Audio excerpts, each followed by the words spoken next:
Hi everyone, I'm Rohn Strong, and welcome back to the studio. Have you ever wanted to learn how to make a quilt but didn't really know where to start? Well, this series of videos is for you. We're going to cover everything you need to know from those first stitches to those last. If you've never made a quilt, this is the video for you. So, if you're ready to get started, let's get quilting. Now, don't adjust your computers. It is not Christmas. It is actually the middle of March. But I wanted to show you guys my very first quilt and walk you through the different parts of a quilt.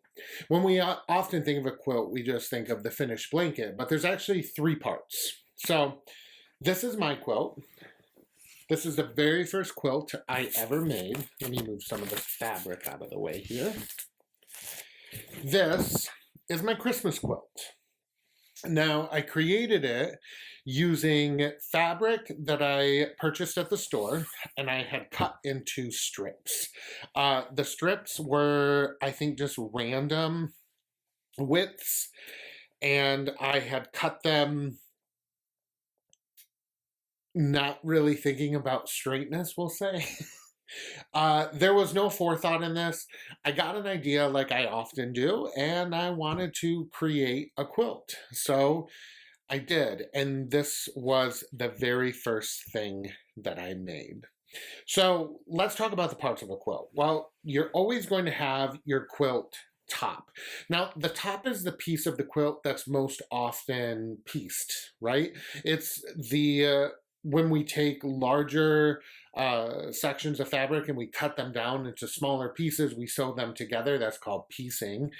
When we piece our quilt together, we make our quilt top. So this is the top of my quilt, and it is pieced together. That's a good way to think about it. Now, in between the top and the backing, which is our very last part, we have our second part. I've said part way too many times, but you get it. And that's our batting. So we have our quilt top, then we have our batting, and then we have our quilt backing.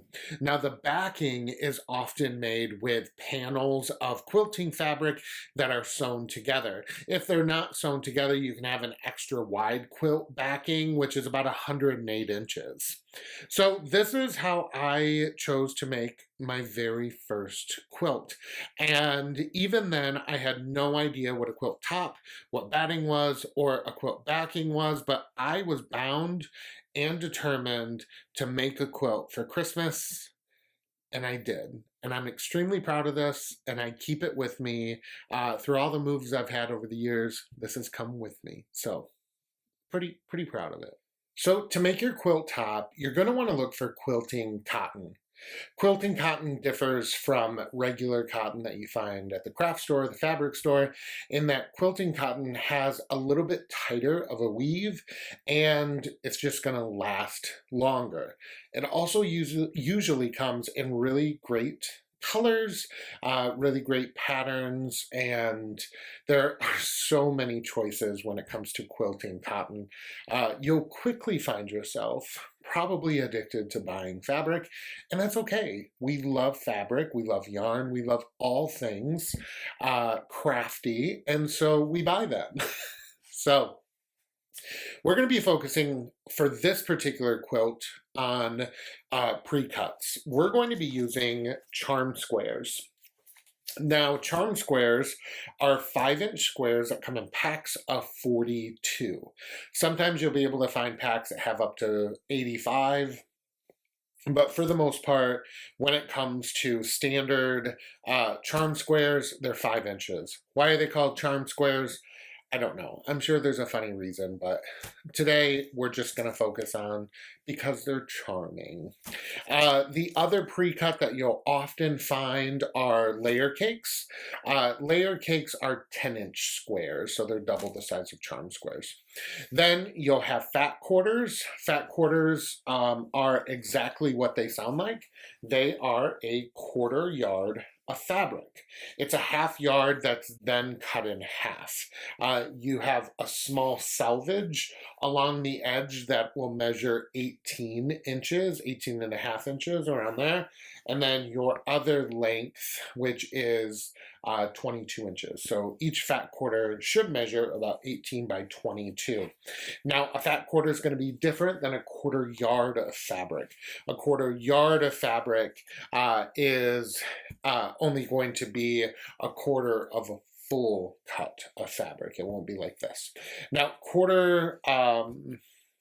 fat quarters are great because you can often find them in collections. So a lot of times designers will curate and design collections of fabric.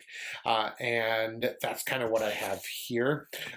This is a collection of what we call jelly rolls.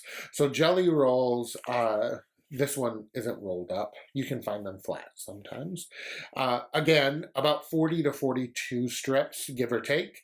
And each of the strips measures the width of the fabric, which is about 40-ish inches, workable inches, and then 2.5 inches wide.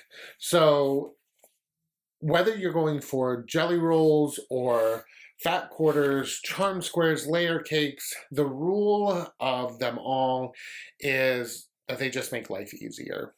Oftentimes, one of the things that kind of makes quilting a little less approachable is this idea of buying a large yard of fabric and not knowing what to do, cutting it the wrong way, feeling like you're wasting fabric. It's like buying a new journal and not wanting to write the wrong thing on the first page and then feeling like you can't ever go back, right? So when you buy pre-cuts, it makes things a little bit more approachable, which is why we are going to focus on using charm squares. So when you're getting started, the biggest thing that you want to keep in mind is you want a cotton thread, something that is going to work with your quilting fabric and not against it. You want to make sure that you purchase enough thread to last you throughout the project because you don't want to use multiple kinds of thread on the same quilt. You also want to ensure that you're looking for the best color of thread. You want something that's going to be neutral, that's not going to overpower the quilt. Particularly, I would recommend anything in the beige, natural, and gray family, which is why I have a lot of those here, because it's what I tend to use. Now, they all have different yardage, from these larger spools, which have 1,200 yards, to this small spool here, which has 250 yards. I can't tell you how much you're going to use because it can vary from machine to machine and whether or not your stitches are exactly the same size as mine, but it's always good to err on the side of caution, purchase more than you think you'll need. So let's talk about how to make a quilt top. Now, this quilt top is really rather simple.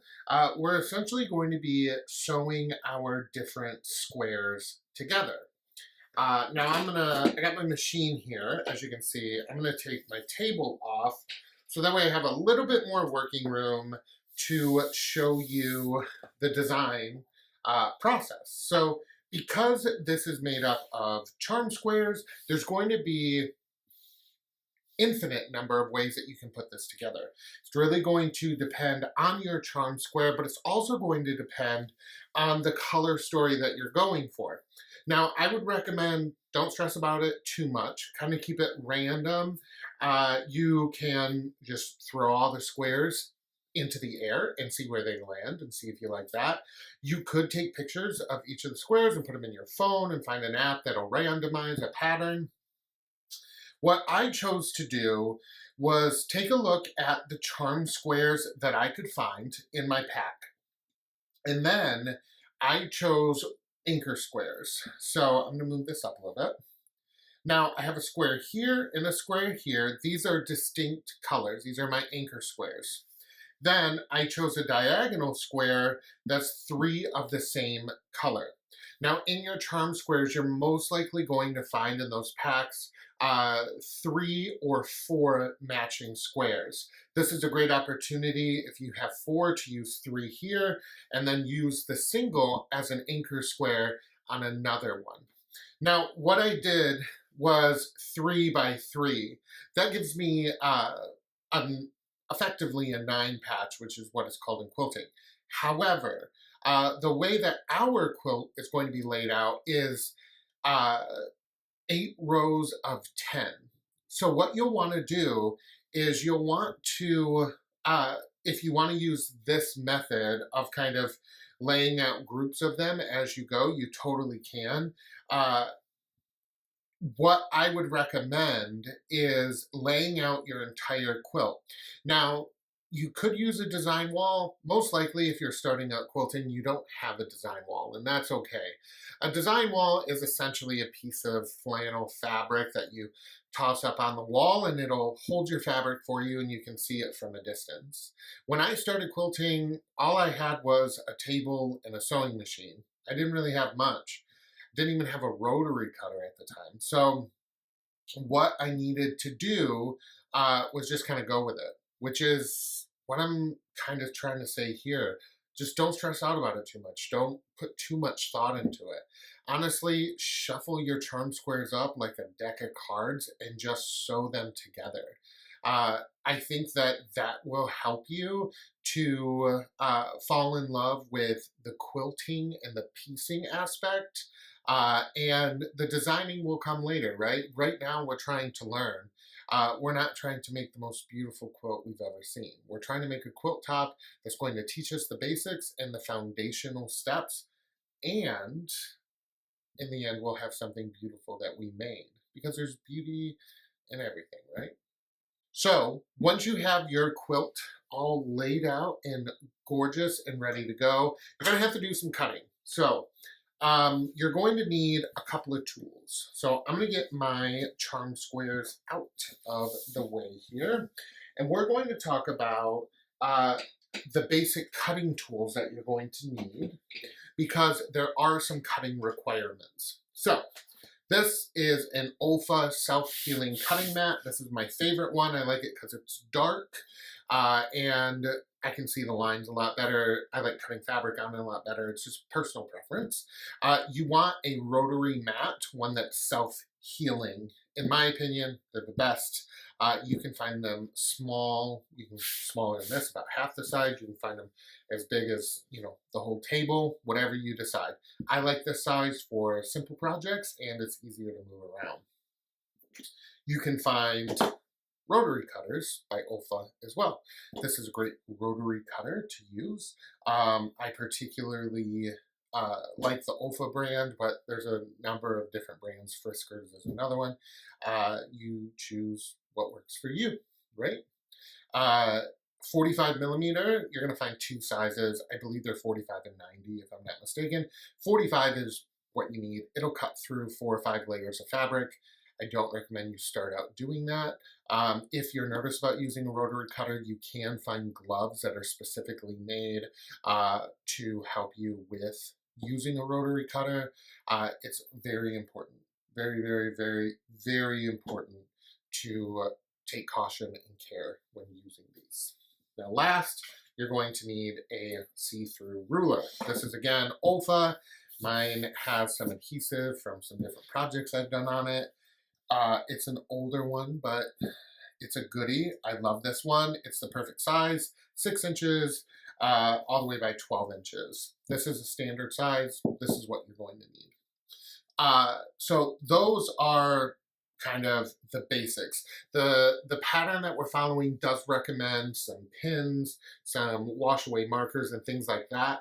Those are all things that are good to have. They're totally not required to make this quilt.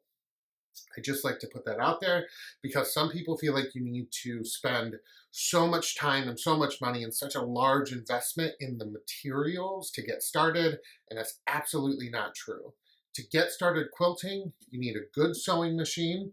It can be as inexpensive as $100, even cheaper than that. Find a used one. If it's in good condition, it's in good condition. My first sewing machine I got from my Nana. It can be an industrial one like I have here. Totally up to you. You'll need a good cutting mat, a good rotary cutter, and a see-through ruler. Those are your basics, right? Everything else we can add because we're going to find out whether or not it works for us. Quilting is an individual journey, one that I'm so excited to help you on today. So you're going to notice that your pattern calls for yardage. Yardage is, as I said before, when we buy our fabric in large cuts off the bolt. That's what you'll buy most often when you're starting your quilting journey, if you're not using pre-cuts. Now, we're going to do what's called subcutting.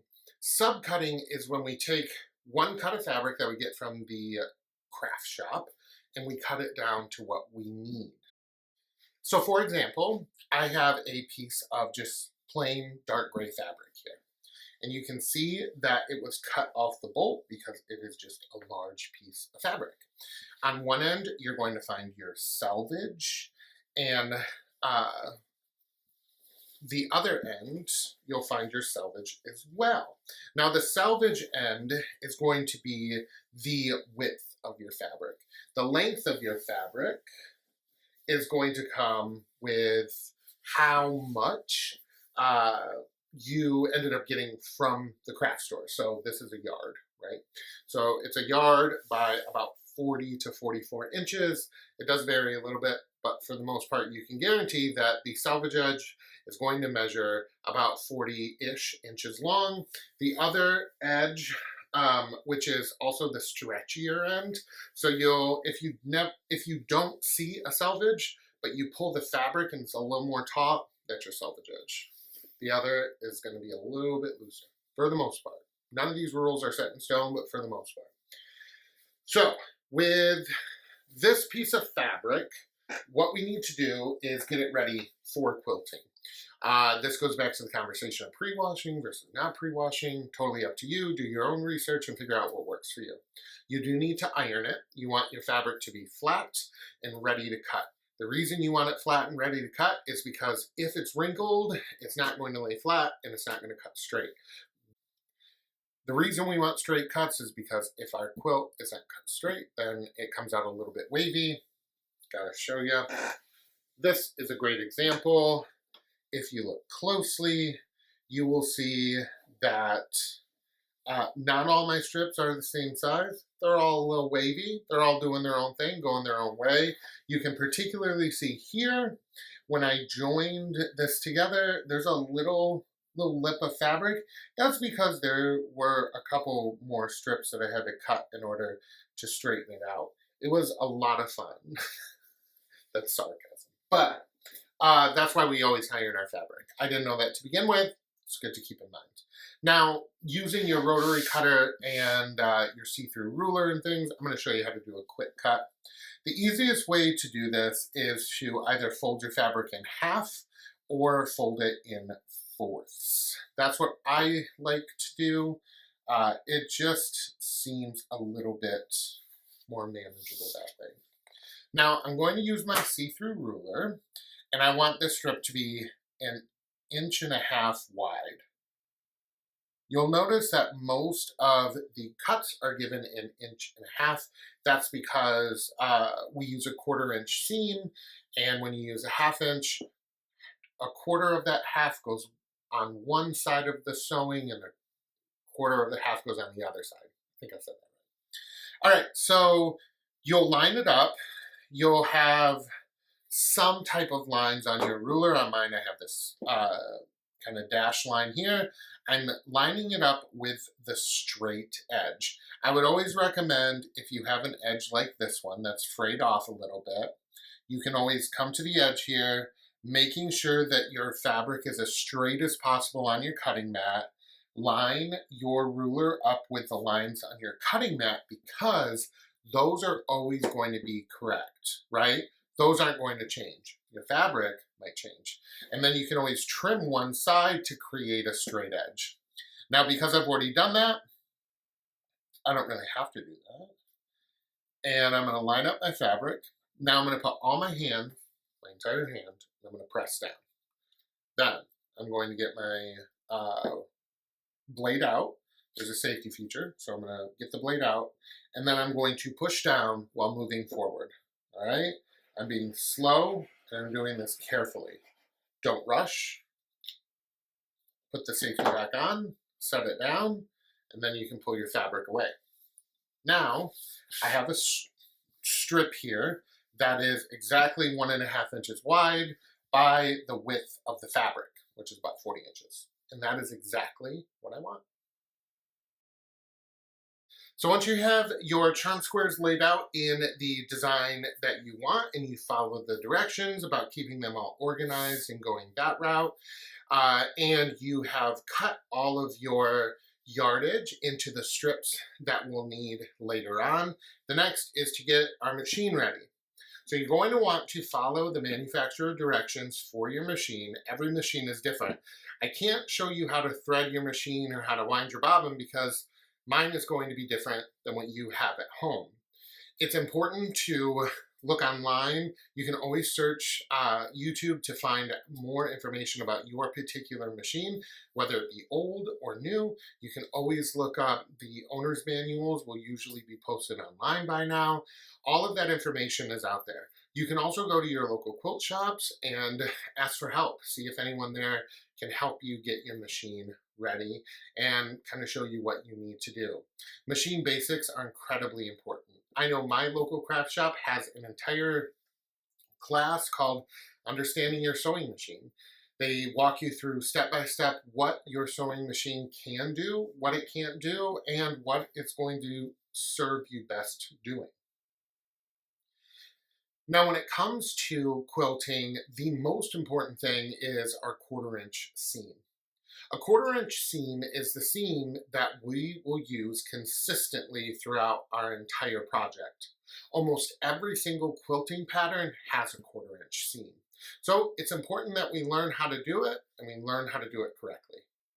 Now, a 1/4-inch seam can be easily figured out by taking a ruler, I have a bright one here, and putting it up to the foot of your machine and measuring 1/4 of an inch out from the needle.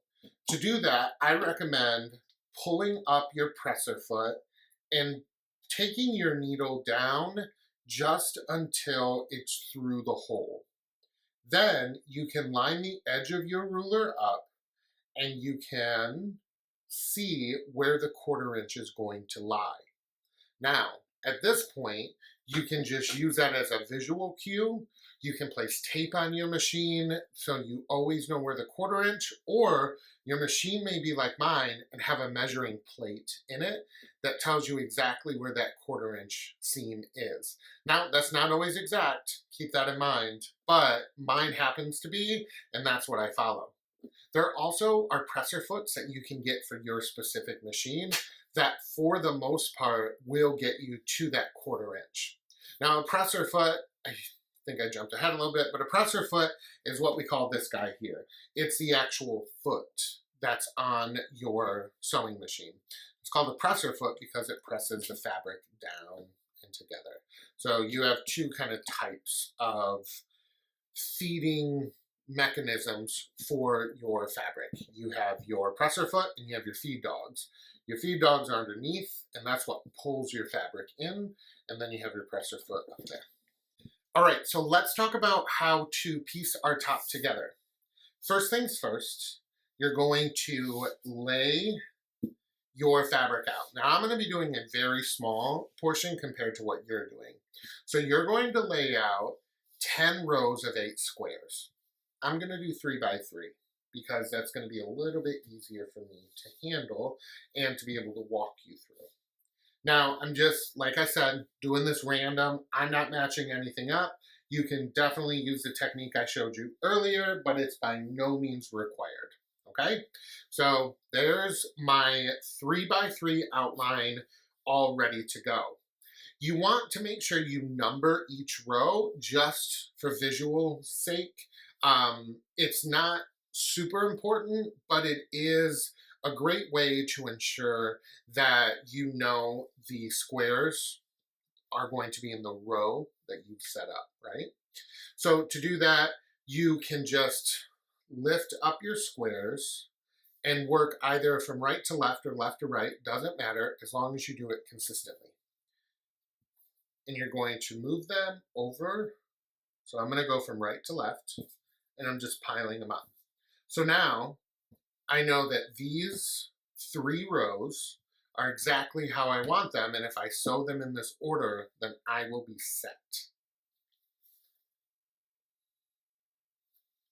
So to get started, we're going to start with our first row, which is this guy. And what we're going to do is sew each of our pieces together. To do that, we're simply going to match up our pinked edges. So one thing I should point out is that when you have your charm square, you'll notice the edges are serrated. Those are called pinked edges. It's so that your square doesn't unravel. You've probably noticed by now that by using these charm squares, you have just lint everywhere. That happens. It's okay. That'll go away after we wash our quilt. It'll get trapped inside. Not that big a deal. But just because it happens, we want to keep in mind that our the pinked edges, they can count as the edge of your fabric, or you can ignore them. Either way is fine. It's a very small amount of fabric. But whatever you decide, be consistent. You'll hear me say that a lot throughout this process. Just be consistent with it. So once you have, that all figured out, next is our sewing machine. Make sure that your sewing machine is threaded with your Coats and Clark thread, and your bobbin is all set and ready to go. This would be a good time to grab a scrap piece of fabric and just ensure that you got smooth sailing. The other thing to keep in mind is you want your stitch length to be about set at a 2. Mine is set at about 2.25 because that's what I like. But you want your machine set at a 2. It's going to be the basic stitch length usually that your machine comes with, but a 2 is where I like my machine. Okay, so I am going to get my fabric matched up. I'm going to lift my presser foot, pop it down, and then I'm going to just sew a 1/4 inch seam.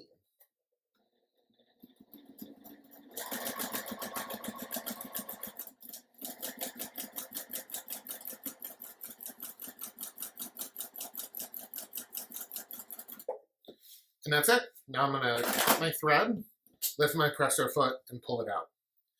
Now you can see I have a nice, straight, even 1/4 inch seam here. When I open it, I'm not seeing any puckering. I'm seeing a nice, even seam. Now what I'm doing right here is called finger pressing. This just helps me to see what I've done. All right? So next, I am going to sew my next square to this pair. So this was my first, my second, now this is my third. So what I'll do is I'll match up that side there. Now I'm going to flip it over, and I'm going to sew.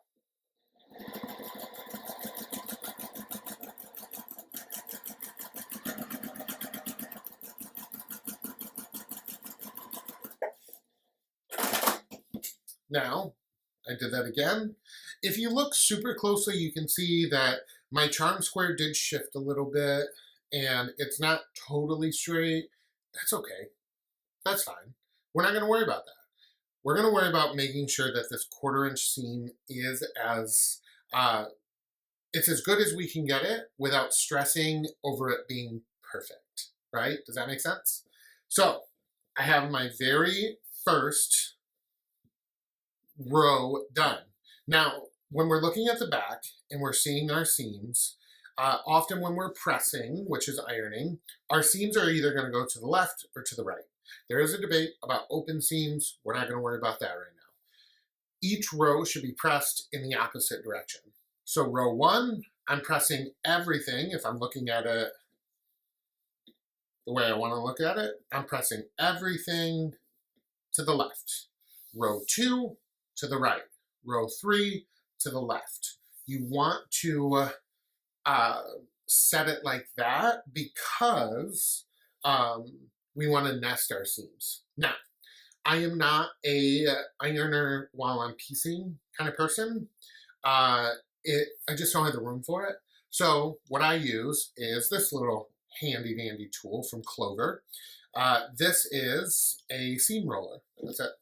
So what I do is I finger press and get the seam where I want it, and then I'm going to go over it with my seam roller. And all this is going to do is really crease that fabric much better than my finger will. And now it's ready. What I'm going to do is I'm going to leave this wrong side up. That way, I'm able to see which direction those seams are sewn in. Second thing, you'll notice that while I was sewing, I was going pretty slow. I was not pushing my industrial machine to the 1,000 stitches per minute it can do, whatever it is. I was going nice and slow and staying in control. That is what I want you to repeat to yourself while you're working through this quilt top. Nice and slow and staying in control. Don't feel like you have to rush through this. You don't have to. That's the beauty of it. You want to take your time because there's nothing worse than finishing a row and then realizing that you made a mistake halfway through because you were rushing, right? So take it slow, stay in control, and hopefully you won't make any mistakes. But all right, so that's row 1. You're going to go ahead and do all of your rows. I'm going to let you do the entirety of your quilt. So you're going to go stop the video here, go and sew 10 rows, 8 squares each. And then when you come back, I'm going to show you how to nest your seams and sew those rows together into a finished quilt top. All right, so once you have your squares sewn into rows, it's time to connect the rows. Now, obviously, your rows are going to be a lot longer. You're going to have a lot more seams to nest and match up. But as I said a little bit earlier, go slow, take control. You got this. Okay, so we're going to grab row 1 and row 2, and we're going to work on those first. So what I would recommend is grabbing some pins, or you can use these little like alligator clips. What I like to do is I match up my seams, and what you want to do is kind of like shimmy the fabric until you feel the seams match up. And it's very obvious when they don't match up and when they do match up. And then you want to make sure that the top of your fabric, so this edge here, you want to make sure that that's good. And then you're just going to clip it or pin it, whatever you want to do. I like the clips because they're a little bit easier for me to handle than pins are. So I'm going to do the same on the next seam. And you would do this all along your fabric, or all along your row. So row 1 and 2 will have a number of these clips all along. Now, what we're going to do is we're going to place our row 1 and 2 into our machine, and we're going to start sewing. So with the pins and the clips, we don't have to worry about holding the seams. We go nice and slow, and then when our clip comes, we just take it out, or the pin. You don't want to ever sew over your pins. And then we just kind of hold that seam down, and we go over. Now we're going to keep going until we get to the next clip. We're going to stop. We're going to pull that clip out. And I need to straighten my square a little bit. So what I'm going to do, because it's not straightening how I want, I'm going to slowly sew until I get to the point where that seam is locked in with my needle. And then I'm going to match up my square and sew all the way to the ends.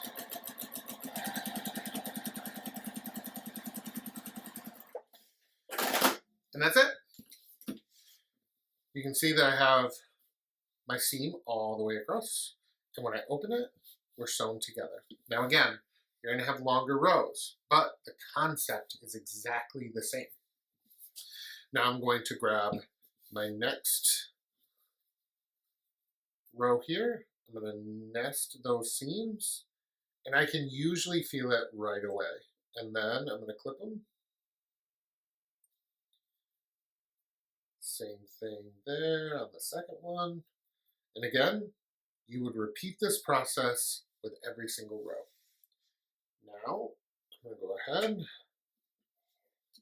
and sew straight across.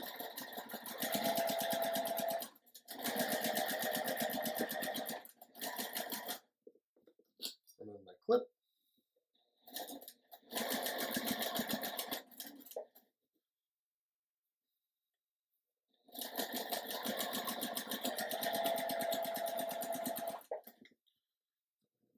Clip out, match that up. You will sometimes have to just rearrange the fabric, and that's okay. That's normal. We just keep going.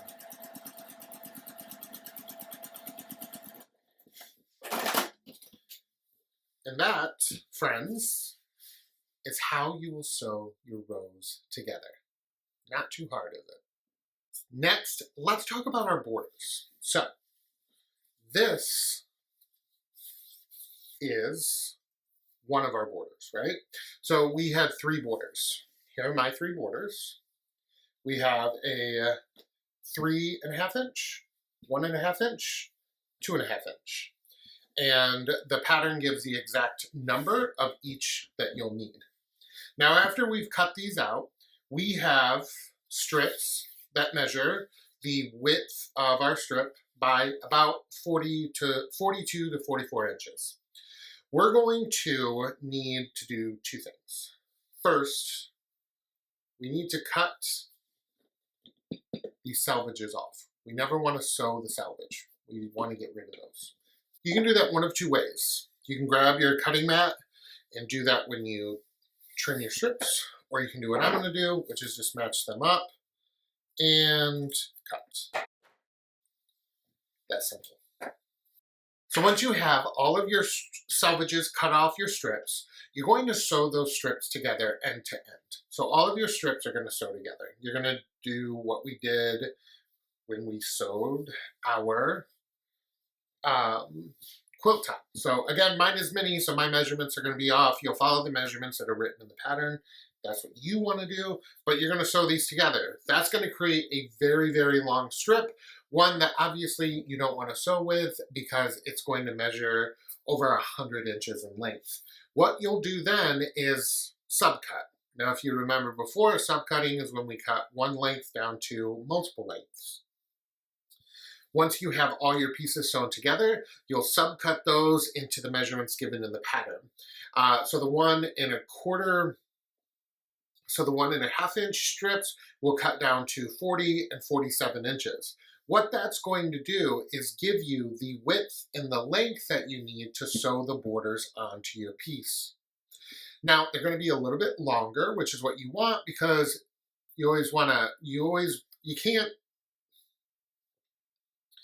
so they're going to measure a little bit longer, which is what you want because you can't add fabric once you cut it, right?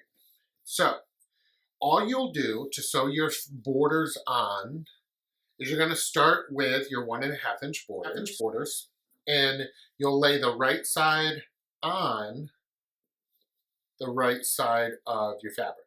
Now I like to do this with my border facing up instead of the wrong side of my